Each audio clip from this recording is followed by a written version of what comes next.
sensin. Sözlerin, gözlerin, ellerin yalnız benim için. Düşlerim, gülüşlerim, hayallerim yalnız senin için. Seni bulamamışken ben kayboluyorum. Şimdi gökyüzünde kendimi ellerinle dans ederken buluyorum. Al beni yanına sevgile.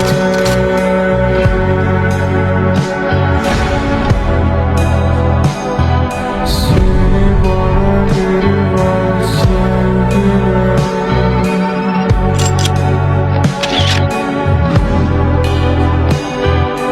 Ne olur geri dön sevgile.